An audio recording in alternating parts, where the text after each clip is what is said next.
Hi, we are so happy to be back on this week's interview. We are so lucky to have Donald Graham with DAG Drone Diagnostics. And as always, it is myself, Elizabeth, and Jason Sloan. With Furtado Law Solutions. Okay, so let's go ahead and get started. How are you feeling today, Donald? I apologize. How are you feeling today? I'm feeling great. It's a little hot here in Denver.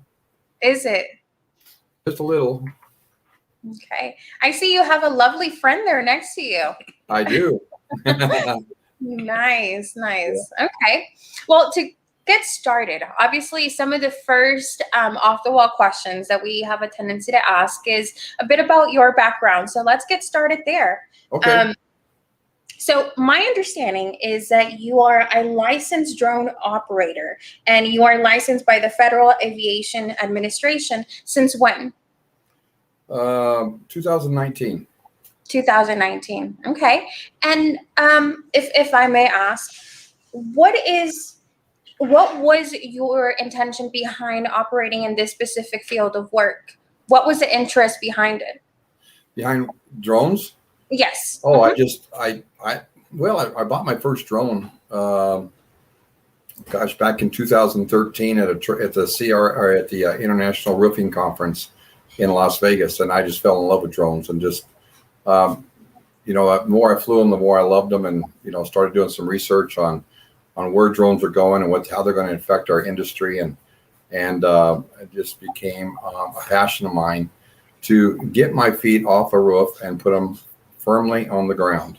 I took an OSHA class, and OSHA, one of the things that really stood out to me in that OSHA class was when you're at age 20, you have a 5% chance of falling off a roof, and at the age of 65, at the age of 60, you have a 65% chance of falling off the roof.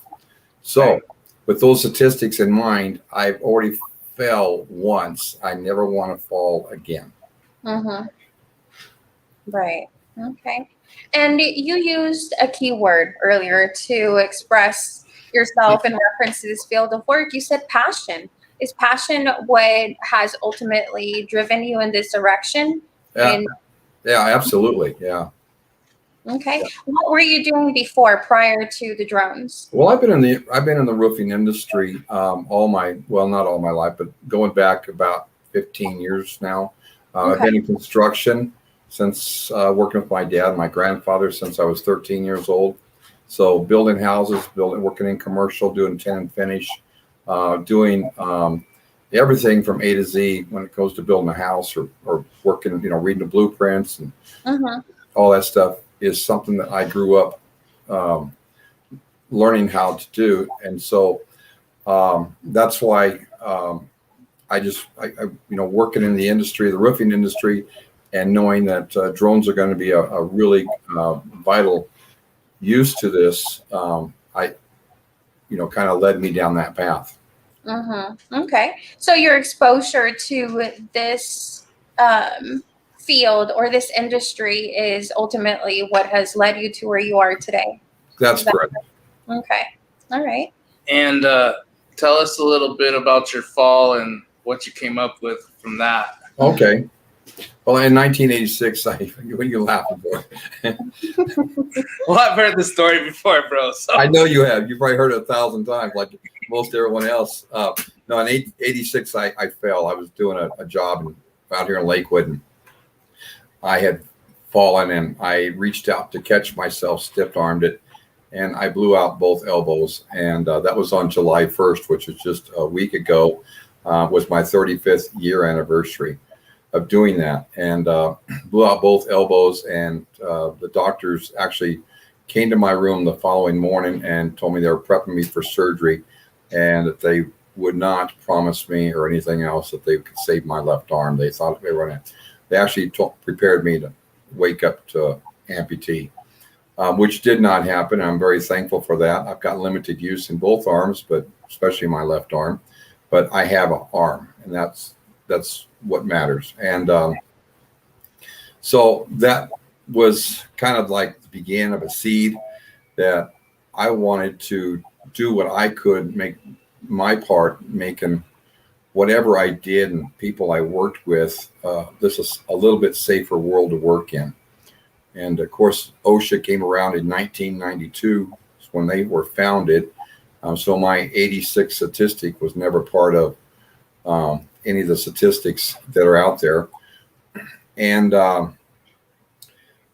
so by doing that, I was actually doing a double ladder pull one day with an adjuster, and we went up about 4 to 5 feet. It was just out of our reach jumping.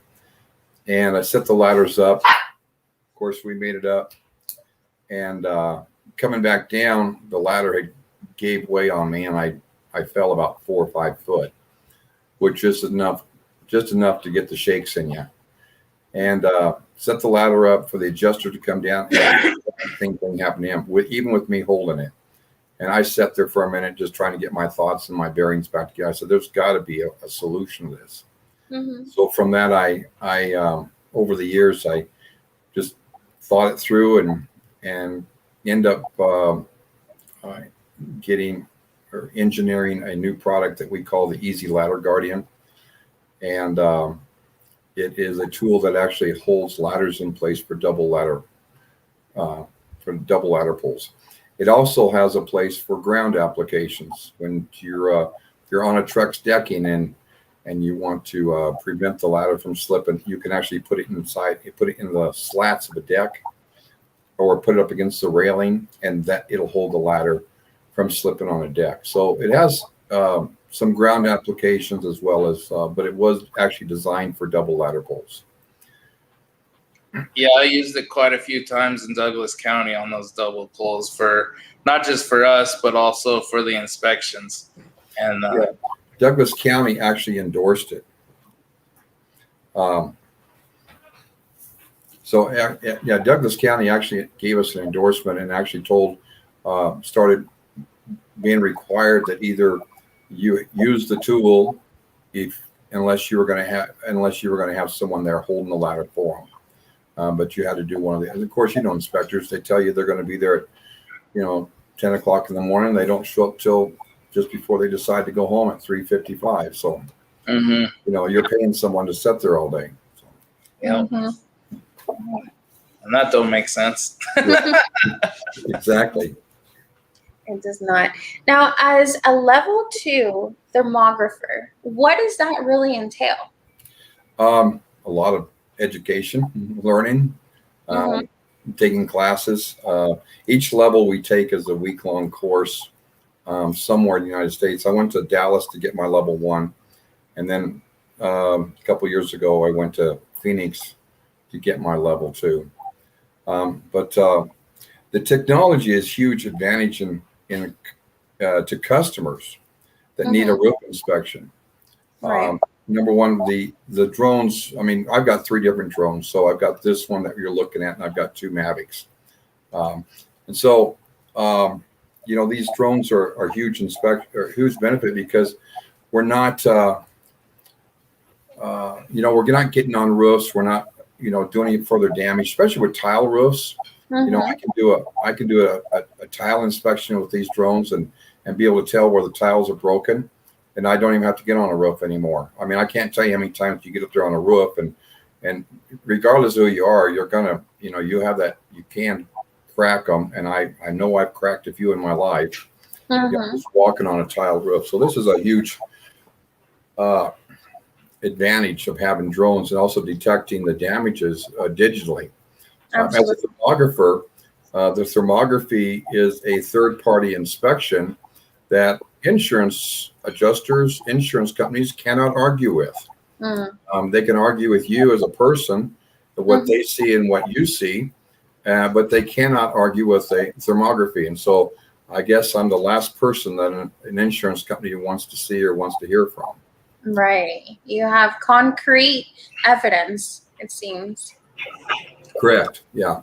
So we got the, I just showed a minute ago when you were talking about your 3 drones, I showed that picture. We have a picture of that you took. Can you explain this one? Yeah, this is a inspection that I'm doing. We always try to get a front picture of the building we're doing, so for identification. before we start doing any drone work up on top. And it seemed to be a good shot that I could capture the crystal sky that I'm actually working with, and that I'm actually seeing all these images in, and also the drone as it's in flight. And so right after this picture, we started flying the building to check out the roof. Okay. And then we had some other ones. So this is a commercial, obviously, a big commercial job. Yeah. And then I think it was Vasa Fitness. Yeah, Vasa Fitness. Correct. So, yeah, so you guys got a lot of good info on your Facebook page and also on your website as well for everybody to take a look at when they get a minute. Yeah.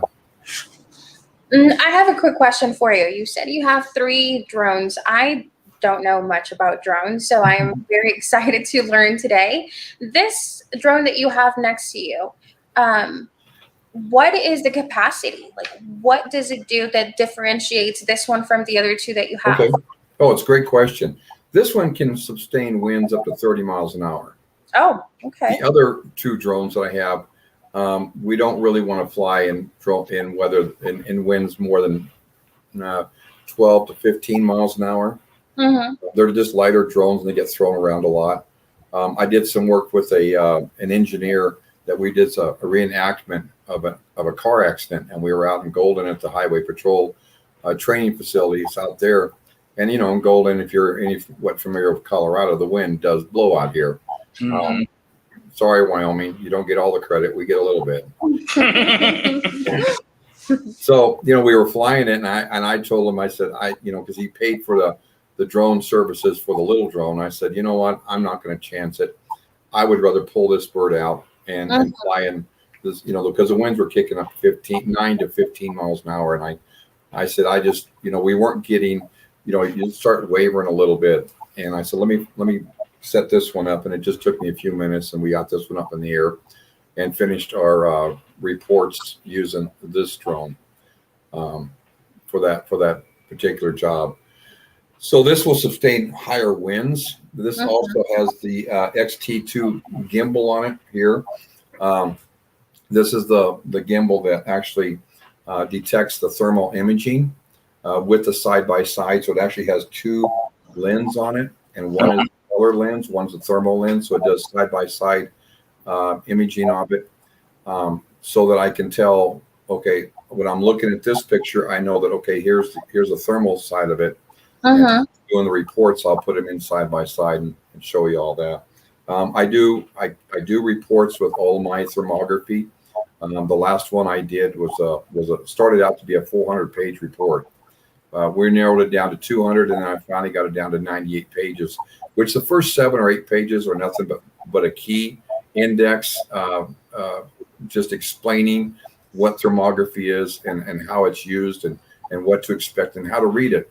I always do an overhead shot, and I usually use Google Earth for that, just because sometimes the buildings are extra. But I'll put a grid pattern on it, and then I'll label it on the side 1 to 4, 1 to 5, whatever, and then across the top A, B, C, D, and so on.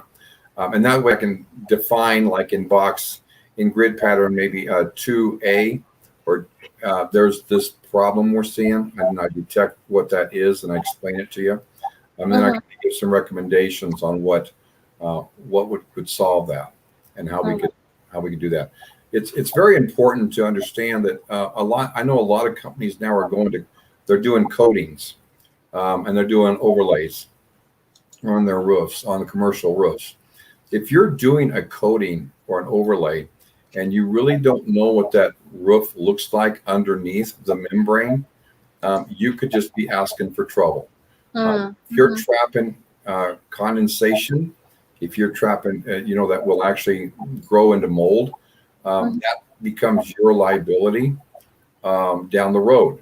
And if you're the last one to touch it, that's you're going to kind of own that.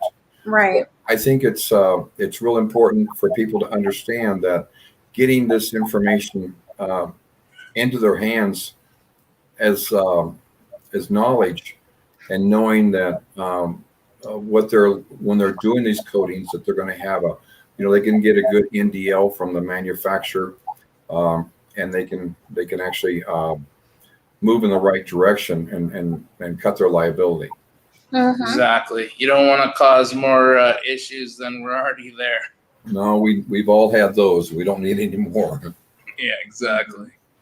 And that's one of the biggest advantages that I have been able to see from what you're sharing, being able to see exactly what you're working with, knowing what's under there, and again, just backing yourself up with that. So what exactly can your clients expect upon reaching out to you? What's the usual procedure? Well, the first thing that I want to know is I want to have an address of where this property is. Because Right. the first thing I'm going to do is I'm going to check the air clearance and make sure that if I need to file any paperwork, that can take a week to 30 days to file. Okay. It can. Now, I haven't run into that. I just, it's just something we have to expect. Mm-hmm. I've got to know quite a few people in the FAA industry that can help push some of the paperwork along and make these get these a shorter time frame. And so I've been able to get most of my approvals back within a couple weeks, or a couple days versus weeks. Mm-hmm. So that makes a big difference. If we're close to an airport, I've got to be able to file paperwork. We can fly in that area as long as it's not on an approach runway. Mm-hmm. But it's sometimes the paperwork that people never even hear about or see can take some time getting all the clearances that we need. And then I check the weather. I want to make sure that the day that we're looking at this, I can look out 10 days in advance, Mm-hmm. kind of get an idea what the weather's going to be that day, and then either come up with it's a go. And usually we don't know that maybe until 24 hours before, or that we maybe need to come up with a plan B just in case the weather looks iffy. So those are the first steps that I take when I do this. Mm-hmm. Then I arrive on site. Usually try to get there up to an hour earlier than necessary, just so I can get a layout of the property. I might send the little bird up first, one of the little drones. Yeah. Look at the area and kind of get an idea what I'm flying over. If it's trees, if it's obstacles, if there's power lines, whatever it is. So I kind of get a good idea with that, and then we'll get this one set up and take it off the ground. And we want to make sure this one we don't do any hot dogging or recreational droning with this one. It's the price tag is too high to actually be playing around with it. It's a work tool, and that's what that's what I use it for, is for work, and that's it. Mm-hmm. So I have a question. It's a devil's advocate question, just because I'm sure somebody's going to want to ask this. What's the advantage of using this compared to a FLIR? Well, this is a FLIR. So this is a FLIR. So that's a good question, Jason. I'm glad you brought that. That's something I want to point out. When you have your handhelds, you're going to have a handheld FLIR, and I'm just going to pull numbers out of my head because I don't know them right off the bat. But say it's a 40 by 120 FLIR handheld camera you put up to your phone. That number is actually, you go to 40 times 120, and that's how many pixels you have in that picture that you're looking at. So on those little cameras, on those little ones you put on your phone or the handhelds, you're going to get very, very, very poor resolution. And it doesn't matter if it has FLIR name behind it or whose name is behind it. It's just, that's the way they're set up. Mm-hmm. This is a 512 by 640 is what I have on this. And so you multiply that 512 by 640, and that'll tell you the pixels that I have. This is the high-end gimbal for this drone. This gimbal right here, just to kind of give you a kind of an idea of what we're talking about. Those little phone things we talked about, you're going to spend maybe $200 or $300. Mm-hmm. Handheld, there's some nice handhelds, but you're still going to spend $10,000 for something like that, or no, $1,000 or so, for something like that. This gimbal right here that I have on this drone is $12,000. just for the gimbal alone. So it's that's why I said we don't play around with it. It is a tool, and but it gives you a really good sharp imaging, so that when you're sitting down with your customer and you're explaining it to them, this is what we're looking at, and this is why and if, and be able to sit down and answer all their questions. You're looking at a very clear image. We're not looking at something that's all fuzzy and distorted. Mm-hmm. Mm-hmm. Yeah, you're providing quality service here with your equipment. It seems Absolutely. You've invested yourself in this. Okay. So have you teamed up with like the Geckos or anybody like that because you talked about coatings? Have you talked to them about for their larger jobs? Yes, I have talked to them. To my best ability, to my knowledge, I'm familiar with 2 other thermographers here in Denver. Mm-hmm. There's a level 1, I'm a level 2, and the other guy's a level 3. That will be my next phase. Next time I get mine renewed, I will get to level 3, and that's as high as they go. You just have 1, 2, or 3. And so, from my best knowledge that I have, I've only been aware that there are like 3 of us here in Colorado. If there's more, I just don't know about it. So are you working out of state? If say somebody's got some massive loss and they need that done, are you willing to? Oh, absolutely. Plane. Yeah, absolutely. I've been to my first trip out of state. Flying drones was up at Wyoming, up to Jackson Hole, Wyoming. I've been down to Texas, where I did like 10 claims down there from Plano, Dallas, Fort Worth, down into Houston and Austin. And then I've been to Arizona, and I've done claims down there. I'm trying to think there was something, if there was another place I've been or not. I don't remember offhand, but I know those, those in Colorado, of course. Mm-hmm. Yeah, if I'm needed to go somewhere, if someone's out of state, and yeah, we can definitely sit down and talk about that. I have no problem at all. So what's the best way for everybody to get a hold of you? Well, my website is dagdronediagnostics.com. That is a way. I'm also on Facebook. You can go on there and like our Facebook page. It's the same title, at DAG Drone Diagnostics, or you can reach me on my cell phone, and that's 303-523-6571. All right, great. Excellent. Any closing thoughts there, Don? Well, I don't know. It's been pretty good, pretty fun. I've enjoyed it. So did we. Genuinely enjoyed having you here today. It has been a pleasure. Thank you. Thank you for showing and sharing your knowledge with us. There's definitely many benefits to this, and we hope that many of our viewers can, resonate with a lot of what you have shared. Thank you very much. Feel free to reach out anytime. Absolutely. All right, sounds good. You have a great one. You too.